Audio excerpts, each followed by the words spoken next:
13वां दिन। हनुमान राजसभा में शोकामग्न बैठे थे। युद्ध में ससुर खरदूषण की मृत्यु के समाचार से वे दुखी थे। तभी द्वारपाल ने लक्ष्मण द्वारा भेजे गए दूत के आने की सूचना दी।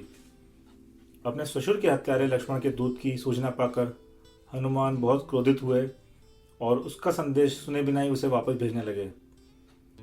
तभी मंत्रियों ने बताया कि लक्ष्मण के भाई राम ने आपकी दूसरी पत्नी के पिता सुग्रीव का दुख दूर किया है। उन्होंने नकली सुग्रीव को मारकर असली सुग्रीव को उनका राज्य वापस दिलाया है, जिसकी सहायता करने में आप भी असमर्थ थे। संपूर्ण घटनाक्रम सुनकर हनुमान शांत हुए और सेना सहित परोपकारी राम से मिलने गए। राम ने हनुमान का सम्मान किया। हनुमान भी राम से विनयपूर्वक मिले और उनसे बोले कि आपने हमारे ऊपर बहुत उपकार किया है। विद्या बल की विधि को जानने वाले हम लोग भी जिसे नहीं पहचान सके, उस सुग्रीव रूपधारी साहस गति को युद्ध में मारकर आपने वानर वंश का कलंक दूर किया है। अतः आपकी जो आज्ञा हो सो हम करने को तैयार हैं। तब जाम्बूनंद मंत्री बोले, तुम राम के दूत बनकर शीघ्र ही लंका जाओ और वहां किसी से विरोध नहीं करना। यह सुनकर हनुमान जाने की आज्ञा मांगने हुए बोले कि मैं जाकर दशानन को समझाऊंगा। वह बुद्धिमान है, अतः शीघ्र समझ जाएगा और मैं आपकी पत्नी को वापस ले आऊंगा। हनुमान को जाने में तत्पर देखकर राम ने सीता को संदेश भेजा। मनुष्य देह अति दुर्लभ है, उसमें भी जिनधर्म का मिलना दुर्लभ है, उसमें भी समाधि मरण अति दुर्लभ है। अतः तुम धर्म को मत त्यागना। तुम मेरे वियोग में दुखी होकर यद्यपि जीवन त्यागना चाहती हो, पर खोटे परिणामों से मरना व्यर्थ है। अतः जीवन का त्याग करना उचित नहीं है। इतना कहकर सीता के विश्वास हेतु उन्होंने अपने नाम से मुद्रित मुद्रा हनुमान को दी तथा सीता का चूड़ामणि साथ लेने को कहा।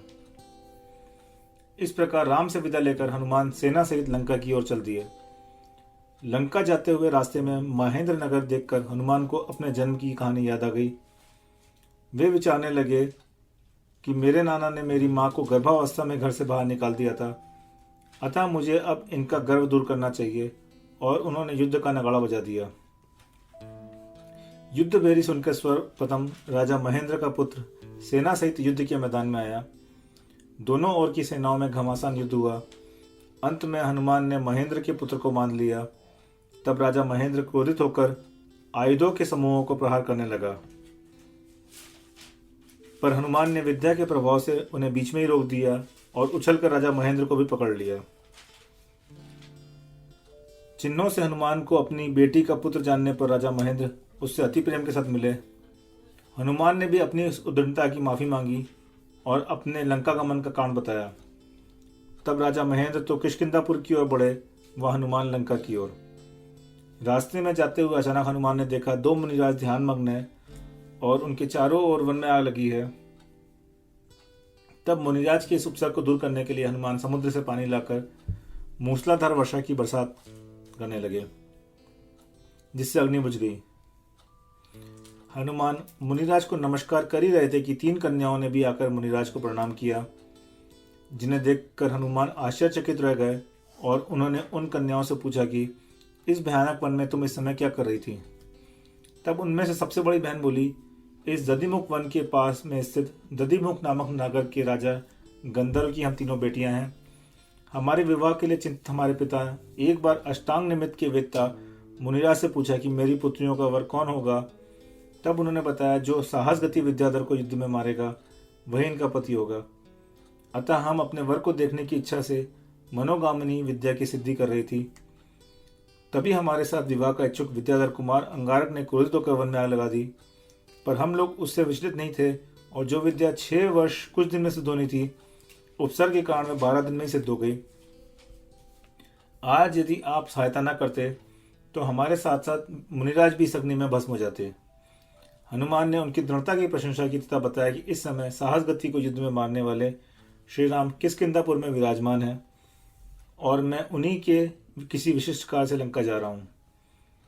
हनुमान द्वारा राम का पता मिलने पर राजा गंधर्व अपनी बेटियों और अनुचरों के साथ शीघ्र ही किष्किंधापुर पहुंच गए और राम के साथ अपनी पुत्रियों का विधिवत विवाह किया। इस प्रकार यद्यपि राम को समस्त सुख सामग्री उपलब्ध थी, पर सीता के बिना उनका मन नहीं लगता था। वे उसकी सुरक्षा न कर सके, अतः उनका हृदय हमेशा कचोटता रहता था। आकाश मार्ग में चलते चलते अचानक हनुमान की सेना रुक गई। तो हनुमान ने मंत्री से पूछा, क्या बात है? क्या पर्वत शिखर पर जिन मंदिर है या कोई मुनिराज ध्यान मग्न है? प्रथु मंत्री ने कहा कि हे राजन, दोनों में से कुछ भी नहीं है, अपितु यह तो दशानन द्वारा रचित मायामयी यंत्र है।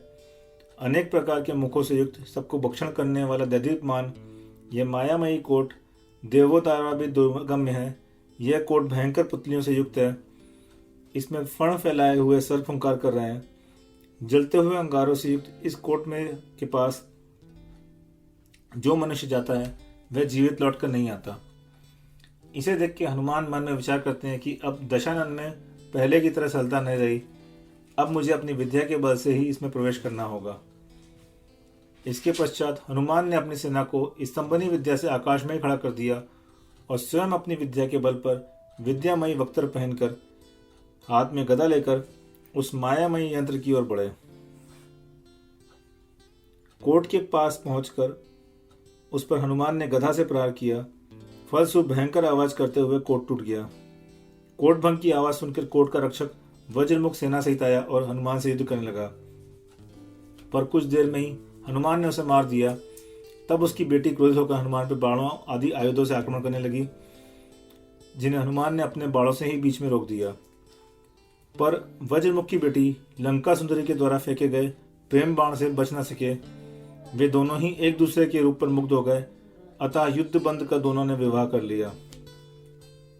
हनुमान ने स्वयं व सेना के लिए स्तंभनी विद्या से आकाश में नगर बसाया। लंका सुंदरी को सेना के पास छोड़कर वे जो ही लंका की ओर प्रस्थान करने लगे कि लंका सुंदरी ने सावधान करते हुए कहा कि कोट भंग करने से आपकी व दशानन की पुरानी मित्रता समाप्त हो गई है। अब आपका प्रवेश लंका में एक अपराधी के रूप में होगा और दशानन आप पर क्रोध करेंगे। अतः जब उनका मन शांत हो, वे प्रसन्न हो, तभी आप उनसे मिलना। जवाब देते हुए हनुमान बोले, हे विदुषी, तुमने जैसा कहा है मैं वैसा ही करूंगा। मैं दशानन का अभिप्राय जानना चाहता हूँ, साथ ही यह भी देखना चाहता हूँ कि वह सीता कैसी रूपवती है, जिसने कि वीर धीर दशानन का मन भी विचलित कर दिया। इस प्रकार लंका सुंदरी को अपने वचनों से आश्वस्त कर हनुमान ने निशंक होकर लंका में प्रवेश किया। हनुमान लंका में सर्वप्रथम विभीषण से मिलने गए। विभीषण ने उनका यथायोग्य सम्मान किया। फिर सीता की चर्चा चलने पर हनुमान बोले कि 3 खंड के अधिपति को पर स्त्री की चोरी करना क्या उचित है? राजा तो सभी मर्यादाओं का मूल होता है। यदि राजा ही अनाचार में लीन हो तो प्रजा भी अनाचार करने लगती है। फिर दोनों लोकों में निंदनीय कीर्ति को नष्ट करने वाले इस जघन्य कार्य से आप भाई को रोकते क्यों नहीं? यह सुनकर विभीषण बोले कि मैंने भाई को कई बार समझाया है, पर वे इस प्रकरण में किसी को कुछ नहीं सुन रहे हैं। मुझसे तो उन्होंने बात भी करना छोड़ दिया है। फिर भी आपके कहने से मैं एक बार फिर प्रयास करूंगा। विभीषण से सीता का पता पूछकर हनुमान सीता से मिलने के लिए प्रमद नामक उद्यान में गए। एकदम सीता के सामने जाना उचित नहीं है, अतः वे छिपकर उसे देखते लगे। सीता यद्यपि मौन थी, रुदन नहीं कर रही थी, पर दर्द की रेखा उनके मुखारबिंद पर वैसे ही झलक रही थी जैसे कि अरविंद पर जलकण। हनुमान मन में विचारते हैं कि दुख रूपी सागर में निमग्न होने पर भी श्रृंगार रहित इसके रूप की तुलना में अन्य स्त्रियां कुछ भी नहीं है। यही कारण है कि दशानन जैसा धीर व्यक्ति भी सब कुछ भूलकर इसमें उलझ कर रह गया है। सीता के दुख को शीघ्र दूर करने की इच्छा से हनुमान रूप बदल कर सीता के नजदीक गए व राम द्वारा दी गई अंगूठी सीता की गोद में डाल दी, जिसे देखकर सीता रोमांचित हो गई। उनके मुख पर मुस्कान आ गई। सीता को प्रसन्न देखकर पास बैठी दासियों ने दौड़कर दशानन को इसकी सूचना दी।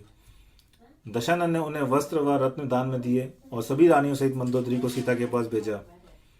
मंदोदरी ने सीता के पास आके कहा, आज तू प्रसन्न हुई है, अब तू जगतपति दशानन को स्वीकार कर ले। यह सुनकर सीता क्रोधित होकर बोली, आज मेरे पति की कुशलता के समाचार आए हैं, अतः मुझे प्रसन्नता हुई है। मंदोदरी मन में सोचती है कि 11 दिन से भूखी है, अतः अर्ध विक्षिप्त अवस्था में ऐसा कह रही है।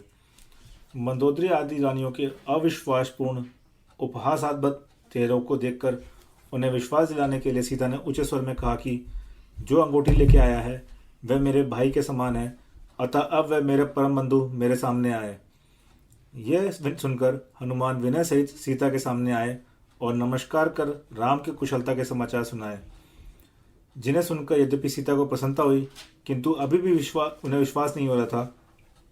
वे सोच रही थी कहीं यह दशानन की कोई चाल तो नहीं है।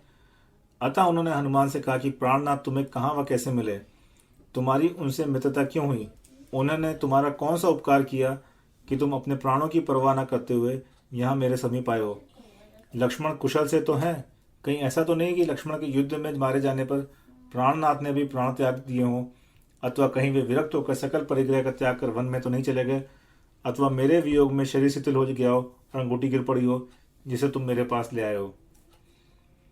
इस प्रश्नों को सुनकर सीता के संशयग्रस्त मन का विश्वास दिलाने के लिए हनुमान ने सूर्यहास खड्ग की प्राप्ति आदि के वृत्तांत सुनाने के पश्चात कहा, जब तुम्हारे पति राम सिंहनाद सुनकर लक्ष्मण के पास गए तो लक्ष्मण ने उन्हें तुरंत वापस भेज दिया और विरादित की सहायता से खरदूषण को युद्ध में मारकर पाताल लंका चले गए और वहीं से तुम्हारी खोज करने लगे। तभी तुम्हारे पति के पास मेरे ससुर सहायता के लिए गए, क्योंकि कोई विद्याधर उनका रूप बनाकर उनके राज्य पर कब्जा किए हुए था। तुम्हारे पति श्रीराम ने उसे साहसगति विद्याधर को मारकर मेरे ससुर के कुल को कुलंकित होने से बचा लिया। इस उपकार से उपकृत हम सब तुम्हारे पति की सहायता के लिए कटिबद्ध हैं। अतः मैं तुम्हें प्रीतिपूर्वक छुड़वाने के लिए आया हूँ। लंकाधिपति दयालु हैं, विनयी हैं, धीर हैं, हृदय से कोमल है, सत्यव्रत का पालन करने वाले हैं, अतः निश्चित ही मेरा कहना मानकर तुम्हें छोड़ देंगे। यह सब सुनकर आश्वस्त हुई सीता ने पूछा, ऐसे धैर्य रूप विनय व पराक्रम से युक्त तुम्हारे समान और कितने वीर प्राणनाथ के साथ हैं। हनुमान कुछ बोलते उससे पहले ही मंदोदरी ने कहा, तू इसे पहचानती नहीं, यह तो भरत क्षेत्र में अपने जैसा स्वयं एक ही है। यह लंकाधिपति का भांजा जवाई है, युद्ध में कई बार इसने उनकी सहायता की है, पर बड़ा आश्चर्य कि आज ये अपने ससुर खरदूषण के हत्यारे भूमि गोचरियों का दूत बनकर आया है। प्रत्युत्तर देते हुए हनुमान बोले, तुम भी तो राजा मय की पुत्री और दशानन की पटरानी होकर यहाँ दूती बन के आई हो और इस अकार्य में पति की अनुमोदना कर रही हो। यह सुनकर क्रोधित मंदोदरी ने कहा, यदि मेरे पति को पता चलेगा कि तुम रामदूत बनकर आए हो तो वह तुम्हारे साथ ऐसा व्यवहार करेगा जो किसी के साथ नहीं किया है। सुग्रीव आदि की तो मृत्यु पास आई है, इसलिए वे भूमि गोचरियों के सेवक हो गए हैं। अपने पति की निंदा सहने में असमर्थ सीता बोली, मंदोदरी तू मंद बुद्धि है, मेरे पति तो अद्भुत पराक्रम के धनी हैं। वे थोड़े दिन में ही समुद्र तैर के आएंगे और तू थोड़े देर में अपने पति को मरा हुआ देखेगी। सीता के कहे अपशब्द सुनकर सभी रानियां क्रोधित होकर सीता को मारने दौड़ी। हनुमान ने सीता का बचाव किया तो सभी रानियां अपने पति दशरथ के पास गई। हनुमान ने सीता से भोजन ग्रहण करने का प्रतिज्ञा की पूर्ति होने से सीता ने भोजन ग्रहण किया। तुरंत हनुमान बोले, हे माते, आप मेरे कंधे पर चढ़ो, मैं आपको क्षण मात्र में आपके पति के पास पहुंचा दूंगा। सीता ने कहा कि पति की आज्ञा बिना मेरा जाना उचित नहीं है। यदि उन्होंने पूछा कि तू बिना बुलाए क्यों आई, तब मैं क्या उत्तर दूंगी। अब तुम जाओ और उनसे मेरी कुशलता के समाचार कहना, प्रमाण स्वरूप मेरा यह चुनाव नहीं उन्हें देना। हनुमान भूमि गोचरियों का दूत बन के आया है और उसने मंदोदरी का भी अपमान किया है। यह सुनकर दशानन ने अपने सिपाहियों को हनुमान को मारने का आदेश दिया। सिपाहियों ने हनुमान पर आक्रमण किया। उस समय हनुमान शस्त्र रहित थे, अतः वे अपनी सुरक्षा के लिए पेड़ उखाड़ उखाड़ कर युद्ध करने लगे, जिससे महल गिर पड़े, हजारों सुभट मारे गए। यह देखकर मेघवाहन और इंद्रजीत सेना सहित आए। बहुत देर तक युद्ध करने के पश्चात इंद्रजीत ने हनुमान को नागपास में जकड़ लिया और उसे पिता दशरथ के पास ले गए। हनुमान को देखकर दशरथ बोले, तुम अनेक बार यहाँ आए और सबके द्वारा पूजे रहे हो, पर इस बार राजद्रोही बनकर आए हो, अतः दंड के योग्य हो। हनुमान बोले, तुम तो अपने कुल को डुबाने वाले हो, पर स्त्री की तृष्णा से शीघ्र ही मृत्यु को प्राप्त करोगे। किसी ने उचित ही कहा है, विनाश काले विपरीत बुद्धि। क्रोधित दशानन ने आदेश दिया कि इसे नगर में घुमाओ और तरह तरह के कष्ट दो। सेवक हनुमान को लंका नगर की ओर ले चले। थोड़ी देर बाद हनुमान ने बंधन छुड़ा लिए और नगर के महल आदि के पैरों की चोट से गिराते हुए अपनी सेना के पास चले गए। इस प्रकार लंका को तहस नहस कर हनुमान किष्किंधापुर लौट आए और सुग्रीव को भी सभी समाचार सुनाए। सुग्रीव के साथ वे राम के पास गए। हनुमान ने राम को सीता की कुशलता के समाचार सुनाने के पश्चात सीता द्वारा दिया हुआ चूड़ामणि राम को दिया। राम ने सभी समाचार सुनने के पश्चात लंका प्रयाण का विचार बनाया, जिसे सुनकर सिंहनाद नामक विद्याधर ने कहा कि आप तो चतुर हैं, महाप्रवीण हैं, फिर भी अभी युद्ध में के लिए प्राण की बात आप कैसे सोचते हो। हनुमान ने लंका में जाके जो उपद्रव किए हैं उससे दशानन को हमारे प्रति वैसे ही क्रोध उत्पन्न हो गया है, सो अब अपनी मृत्यु तो आई ही समझो। वैसे हम तो आपके साथ हैं, पर ऐसा कार्य करना चाहिए जिसमें सबका हित हो।